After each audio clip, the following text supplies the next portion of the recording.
Rump Chapter 16. One bargain too many. I woke with a start. How long had I slept? Someone was sobbing. Was I too late? I dug through the straw until I rolled out of a pile and onto the floor at Opal's feet. Opal squealed. Her face was wet and red, but it got redder, and I saw her eyes narrowed at angry slits. "Where have you been?" Opal demanded, hands on her hips. "Unloading straw." Piles of straw reached nearly to the ceiling. They were stacked right up against the fireplace, where flames snapped precariously. Opal stood between the fireplace and the spinning wheel. "Well, just look at this room," she said, as if she were my mother and scolding me for not picking it up. "Lots of straw," I said.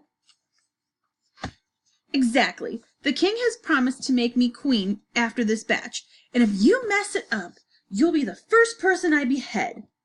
I was going to say that if I messed it up, she wouldn't be queen to behead anyone, but I was too tired to argue. My only comfort was that if I messed up, Opal and the miller would be punished too. I imagined them both chained in a dungeon. I sagged into the wheel and piled straw on my lap. The window was covered by straw, so I couldn't see if it was still light out or if night had fallen. It had been early morning when I fell asleep, but there was so much straw. No matter what time it was, I needed to work fast. I took a deep breath and twisted the straw into the wheel and pressed my foot onto the treadle. All the aches and cramps returned. I spun as fast as I could, and Opal paced in a little circle, rubbing her hands together impatiently. "Can't you spin faster?" "No." "Keep the straw close to you. Don't let it spill." She snatched some of the straw that had fallen from my lap and threw it on my head. "Don't you know what will happen if every last bit isn't turned to gold by morning? No wonder my brothers say you're a numbskull." I stopped spinning.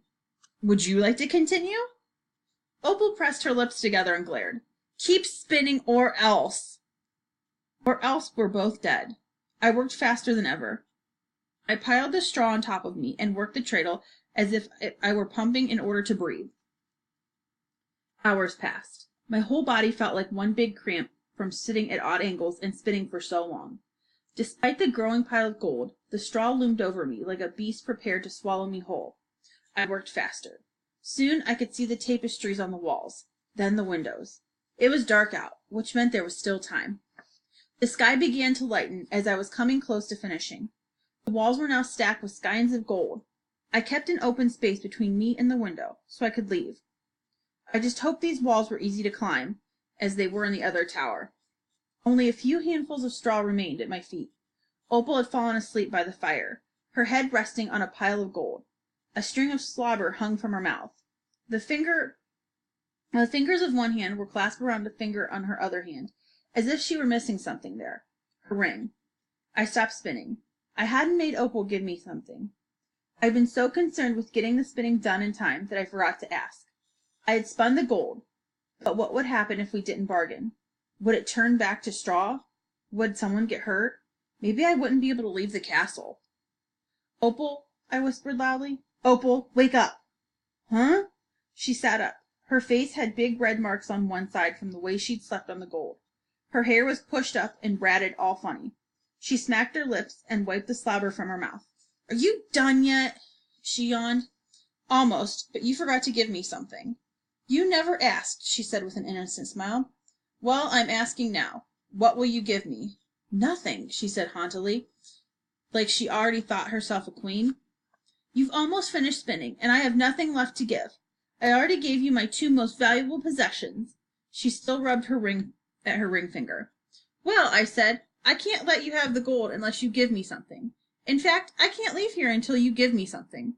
Won't be a surprise when the king comes in and finds me here sitting at the spinning wheel?" Her face scrunched up in anger, making her look wild and angry. "Get off! Get away from that wheel!" she growled. "No one would believe a little numbskull like you could do it. The gold is mine." She bent over to pick up the skein of gold, but couldn't. She tugged and pulled and scratched, but it was like the gold had all melded together on the floor and hardened. I let out a mirthless laugh. She couldn't take it. The magic wouldn't let her. "What have you done?" she snarled. "You little scoundrel! I'll have your head for this." "The gold isn't yours," I said calmly. You didn't give me something, so it's not yours. When the king comes, he won't be able to get it either. I smiled. Magic is so clever and logical. The look fell from Opal's face. She seemed to shrivel, and her tongue flicked out and wound around and around.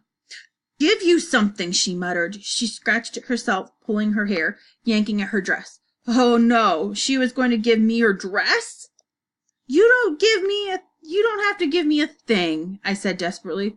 You could make me a promise to give me something later. I had no idea if that would work, but Opal was making me nervous. And suddenly the witch's warning was echoing in my brain. Strange promises can come out of the desperate. Promise you something, she thought out loud. Well, I'll be queen. I suppose I'll be able to give you the most anything. I can't give you gold. No, the king, my future husband, won't allow it. But what I can be sure to give you, I don't know what my possessions will be. I was getting impatient. The sun was spilling over the stables now. Just promise me something. You can give me anything. Anything you know is yours. I'm not asking for your firstborn child. My child? You want a child? No, that's not what I... Of course, you will probably never be able to have any of your own, and I might have more than I can care for. She was rambling to herself. My mother had 10 children, and her mother had a dozen. I'm sure I shall be the same. What's wrong with giving one to someone who shall have none? Or if I never have one, I won't have to give it away. What harm is it to promise something that may never be? Oh, Bull. There were footsteps coming up the tower. I wanted to tell her that I didn't need a baby.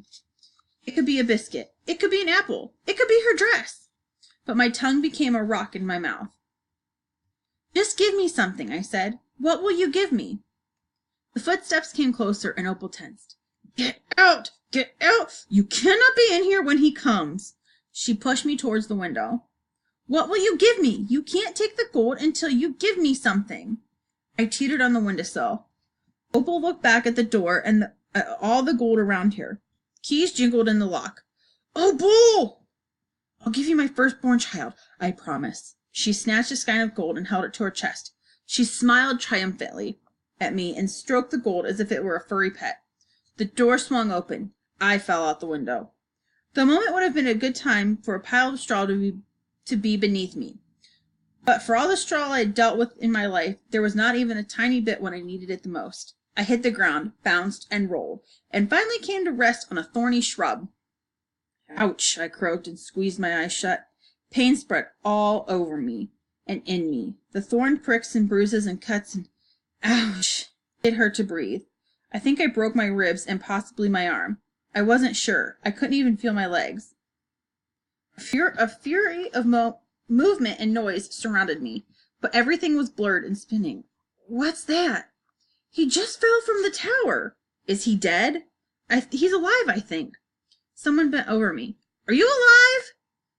I'm alive, I said breathlessly, and I'm going to have a baby.